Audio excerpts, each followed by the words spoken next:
कोलंबो।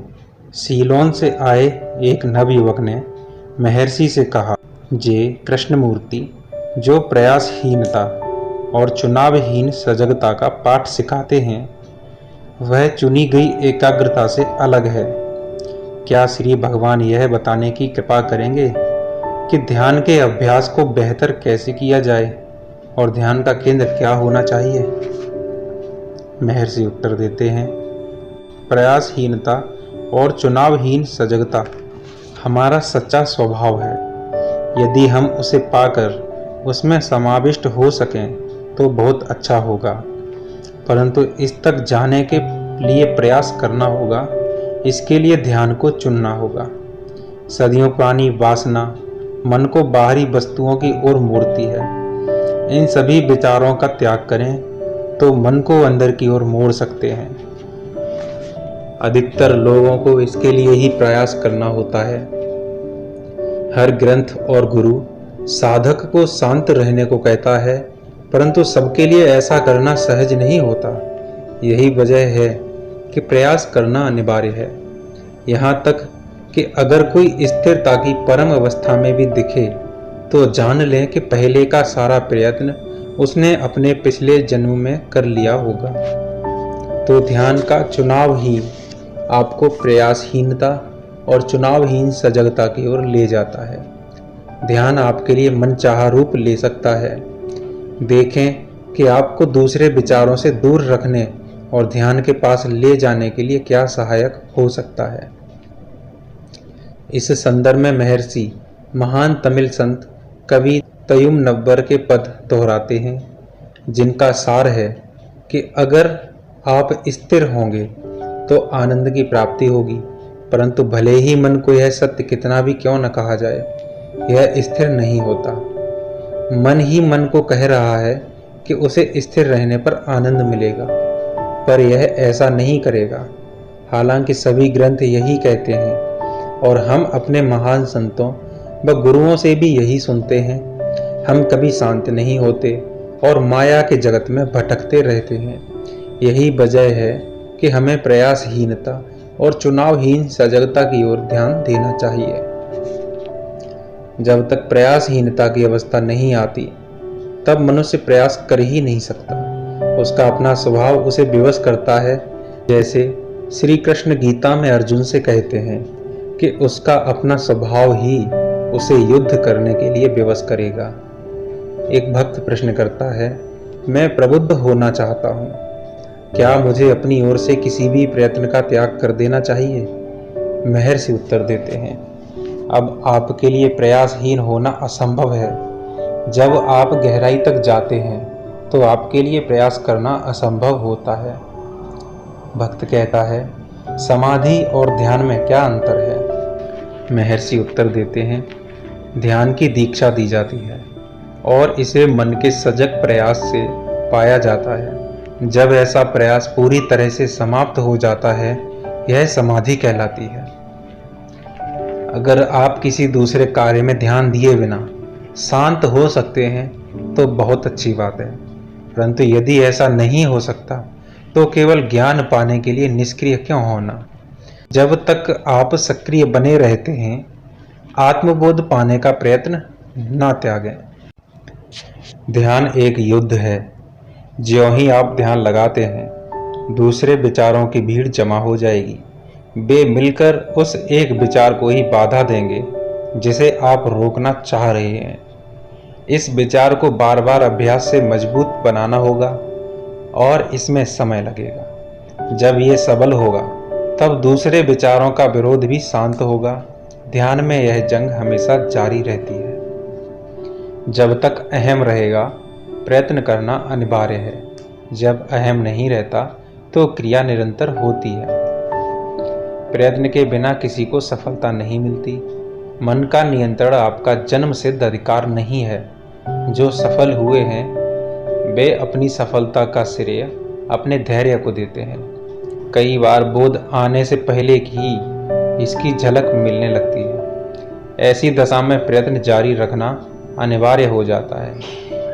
बोध की दशा पाने के लिए प्रयत्न करना आवश्यक है। आत्मा निरंतर प्रत्यक्ष हो उठे तो भी प्रयत्न जारी रहे, वरना प्रसन्नता अपूर्ण रहेगी। उस निरंतरता की अवस्था में भी किसी न किसी तरह प्रयास बने रहना चाहिए। कई बार उचित प्रयास को कर्तव्य भी कहा जाता है।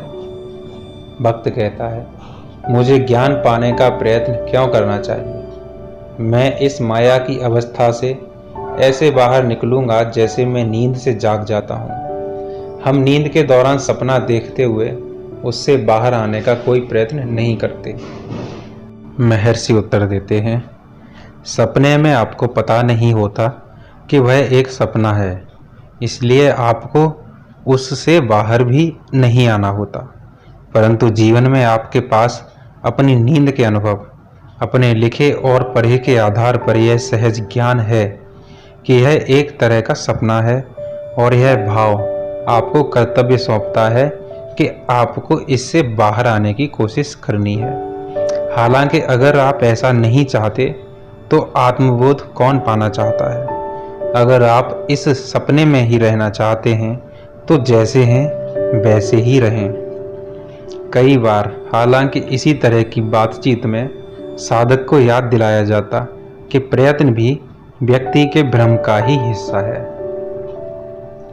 एक भक्त पूछता है, कहते हैं कि हमारी जागृत अवस्था भी एक सपना है। जैसे हम नींद के दौरान सपना देखते हैं, पर हम अपने सपने से बाहर आने के लिए कोई सजग प्रयत्न नहीं करते। सपना अपने आप ही खत्म होता है और हम जाग पाते हैं। इसी तरह हमारी जागृत अवस्था, जो कि सपने की तरह है, वह भी अंत की ओर क्यों नहीं जाती? इसके लिए भी हमें कोई प्रयास ना करना हो और हमें बोध या ज्ञान मिल जाए। महर्षि कहते हैं, आपको लगता है कि आपको जागृत अवस्था के इस सपने से छुटकारा पाने के लिए प्रयत्न करना होगा, और आपका बोध पाने के सारे प्रयास करना सपने का हिस्सा है। जब आपको बोध होगा तो आप जानेंगे कि सोने और जागने के दौरान कोई सपना था ही नहीं, परंतु आप स्वयं को और अपनी सच्ची अवस्था को देख सकेंगे। कई बार प्रश्न एक प्रत्यक्ष संघर्ष का रूप ले लेता, जो प्रयत्न और नियति के बीच नहीं, बल्कि प्रयत्न और कृपा के बीच होता। क्योंकि कई लोग यह पूछने वाले भी थे कि अगर यह बोध या ज्ञान प्रभु या ईश्वर की कृपा पर निर्भर करता है तो इसके लिए प्रयत्न करने की क्या आवश्यकता है। यह संदेह किसी भी धर्म में एक या दूसरे रूप में सामने आता ही रहता है। जैसे ईसाई विवाद में कहा जाता है कि मोक्ष अनुग्रह से संभव होता है या अच्छे कर्मों से, जबकि इन दोनों ही बातों में कोई बुनियादी अंतर नहीं है। एक भक्त प्रश्न करता है, कहते हैं कि केवल चुने हुए लोगों को ही आत्मज्ञान मिलता है, यह तो प्रोत्साहित करने वाली बात नहीं हुई। महर्षि कहते हैं, इसका अर्थ केवल इतना है कि हम केवल अपने मन से आत्मनिष्ठा नहीं पा सकते, इसके लिए ईश्वर के अनुग्रह की आवश्यकता भी होगी। तब लेखक ने व्याख्या की, महर्षि यह भी कहते हैं कि अनुग्रह भी स्वयं नहीं आता, इसे पाने का अधिकारी वही है जिसने इसके लिए पिछले या इस जन्म में प्रयत्न किए हों। भक्त कहता है, परंतु अगर मनुष्य का प्रयत्न भी निरर्थक है तो मनुष्य के पास अपने सुधार के लिए क्या प्रोत्साहन है। लेखक से पूछा गया कि ऐसा कहाँ कहा गया है कि आपको कोई प्रयत्न नहीं करना चाहिए या आपके सारे प्रयास निरर्थक हैं। तब आगंतुक ने मैं कौन हूँ की पंक्तियों का संदर्भ दिया। ईश्वर की असीम शक्ति ही संसार को संचालित, निर्देशित और पोषित करती है, इसलिए हमें चिंता नहीं करनी चाहिए कि हम क्या करेंगे। मैंने कहा कि इस जगह मानवीय प्रयास की नहीं, बल्कि इस भावना मैं करता हूँ की बात की गई है। मैंने महर्षि से पूछा कि क्या मैंने सही व्याख्या की, तो उन्होंने भी अपनी स्वीकृति प्रदान की।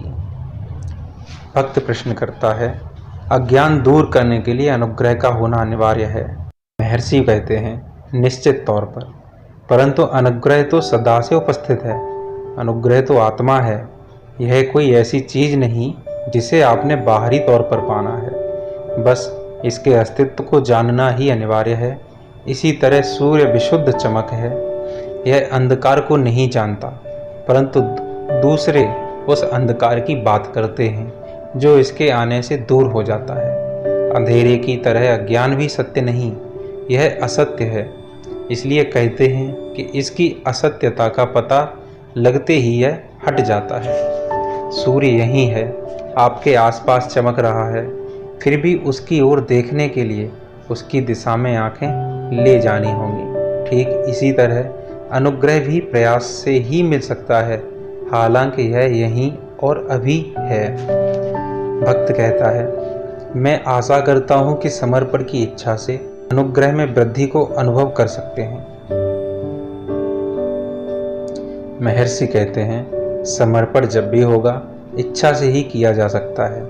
जब तक द्वार खोलने की इच्छा नहीं होगी तब तक द्वार नहीं खुलेगा। इस तरह अहम बचा रहता है, परंतु जब एक बार आत्मा अपनी शुद्धता से चमकेगी तब सब बदल जाएगा। कर्म नहीं, कर्ता भाव ही बंधन है। अपने आप में स्थिर हो जाओ और जानो कि मैं ईश्वर हूँ। यहाँ स्थिरता ही कुल समर्पण है, जिसमें वैयक्तिकता का नामो निशान नहीं है। स्थिरता होने से मन अशांत नहीं होगा। मन की अशांति और व्यग्रता का अर्थ है कि आप कर्ता भाव में मग्न हैं। यदि इसे रोक दिया जाए तो सब शांत हो जाएगा। इस अर्थ में जानना ही होना है। यह ऐसा सापेक्ष ज्ञान नहीं जिसमें ज्ञाता, ज्ञान और ज्ञेय की जानकारी शामिल है। भक्त पूछता है, परंतु क्या प्रभु के अनुग्रह के लिए निश्चिंत हो सकते हैं? महर्षि कहते हैं, अगर परिपक्व मन प्रभु के अनुग्रह को अनुभव नहीं करता तो इसका अर्थ यह नहीं लगाया जा सकता कि अनुग्रह है ही नहीं। ऐसा मानने का अर्थ होगा कि ईश्वर की कृपा नहीं है, उसका अस्तित्व भी नहीं रहा। भक्त प्रश्न करता है, क्या इस बात का भी यही अर्थ है? उनके विश्वास के अनुसार ही उनके साथ चलो। महर्षि कहते हैं, काफी हद तक कहा जा सकता है।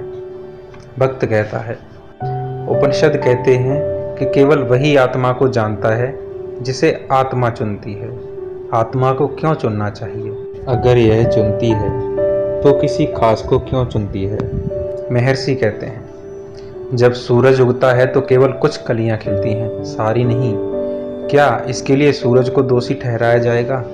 कलियां स्वयं नहीं खिल सकती और इसके लिए सूरज की धूप का होना भी जरूरी है। भक्त कहता है, क्या हम ऐसा नहीं कह सकते कि आत्मा की मदद इसलिए चाहिए क्योंकि आत्मा ही माया के आवरण को हटाती है? महर्षि कहते हैं, आप ऐसा कह सकते हैं। भक्त कहता है, अगर आत्मा पर माया का आवरण है तो क्या इसे स्वयं ही हटा नहीं देना चाहिए? महर्षि कहते हैं, यह ऐसा करेगी, परंतु स्वयं से पूछें कि माया की शिकायत कौन करता है? भक्त कहता है, मुझे क्यों करना चाहिए? आत्मा को ही आवरण हटाना चाहिए। महर्षि कहते हैं, अगर आत्मा आवरण की शिकायत करती है तो आत्मा ही इसे हटाएगी। भक्त कहता है, अगर परम आत्मा सर्वज्ञ है तो उसका बोध पाना तो सरल होना चाहिए। ग्रंथ कहते हैं कि प्रभु की कृपा के बिना तो उसका स्मरण भी नहीं होता। तो एक व्यक्ति अपने प्रयत्नों से आत्मा को कैसे पा सकता है या परम आत्मा का अनुग्रह कैसे मिल सकता है? महर्षि कहते हैं, वे तो कभी बोध से बाहर हैं ही नहीं। प्रभु तो आत्मा से एकात्म हैं और रहेंगे। उनकी कृपा का अनुग्रह प्रबोध के समान है। अगर पक्षी सारे संसार को चमकाने वाले सूर्य को नहीं देख सकता तो क्या सूर्य का दोष है? क्या यह पक्षी का दोष नहीं माना जाएगा? इसी तरह अगर अज्ञानी को सदा प्रकाशमान आत्मा नहीं दिखती तो क्या इसे आत्मा की प्रकृति कहेंगे? क्या यह उसके अपने अज्ञान का फल नहीं है? सर्वोच्च परमात्मा ही अनंत कृपालु हैं। इस तरह कोई भी व्यक्ति प्रभु की कृपा से परे नहीं है और यह किसी निश्चित समय या अवधि के लिए नहीं होती। ईश्वर की ओर मुड़ना और उनकी कृपा की आकांक्षा करना ही स्वयं में कृपा है। भक्त कहता है, संदेह पैदा होते रहते हैं तभी मैंने पूछा कि इसे कैसे कर सकते हैं। महर्षि कहते हैं, संदेह पैदा होता है और इसे मिटा दिया जाता है। एक के बाद एक संदेह आते हैं और मिटा दिए जाते हैं, तो सारे संदेह एक साथ मिटने की कोई संभावना नहीं है। इसके बाद अगर आप उनके स्रोत तक जा सकें तो सारे संदेह मिट सकेंगे। संदेहों को हमेशा के लिए मिटाने का यही एक उपाय है। भक्त कहता है, केवल अनुग्रह के बल पर ही मैं ऐसा कर सकता हूँ। महर्षि कहते हैं, प्रभु की कृपा आपसे कहीं बाहर नहीं है, यह आपके भीतर अनुग्रह पाने की इच्छा अनुग्रह के कारण ही है, जो पहले से आपके भीतर काम कर रही है। अनुग्रह स्वयं को गुरु या प्रभु के अनुग्रह के तौर पर प्रकट करता है। भक्त कहता है, क्या सफलता गुरु के अनुग्रह पर निर्भर नहीं करती? महर्षि उत्तर देते हैं, जी, परंतु क्या आपका यह अभ्यास भी उसी अनुग्रह की देन नहीं है? इसके फल स्वयं इससे ही प्रकट होते हैं। कैवल्य में कहा गया है, हे गुरु, आप सदा से मेरे साथ रहे हैं, मुझ पर अपनी कृपा दृष्टि रखते आए हैं। आपने एक के बाद एक जन्मों में मुझ पर कृपा करते हुए मुझे राह दिखाई है और मुझे मोक्ष की ओर ले गए हो। आवश्यकता पड़ने पर आत्मा बाहरी तौर पर स्वयं को गुरु की तरह प्रकट करती है, अन्यथा वे सदा भीतरी तौर पर बने रहते हैं और वह करते हैं जो करने योग्य हैं। भक्त प्रश्न करता है, मैंने अपने वास्तविक अभ्यास के दौरान पाया कि जब तक मुझ पर भगवान श्री की कृपा नहीं होती, मैं अपने प्रयासों में सफल नहीं हो पाता। महर्षि कहते हैं, गुरु की कृपा तो सदा से आपके साथ है। आप कल्पना करते हैं कि यह आपको कहीं आकाश से मिलेगी, परंतु यह तो आपके भीतर बसी है, यह आपके हृदय में स्थित है। जिस क्षण में आप मन को स्रोत में विलीन करेंगे, भले ही किसी भी उपाय से करें, अनुग्रह आपके पास होगा और आपके भीतर से स्रोत की तरह फूट निकलेगा।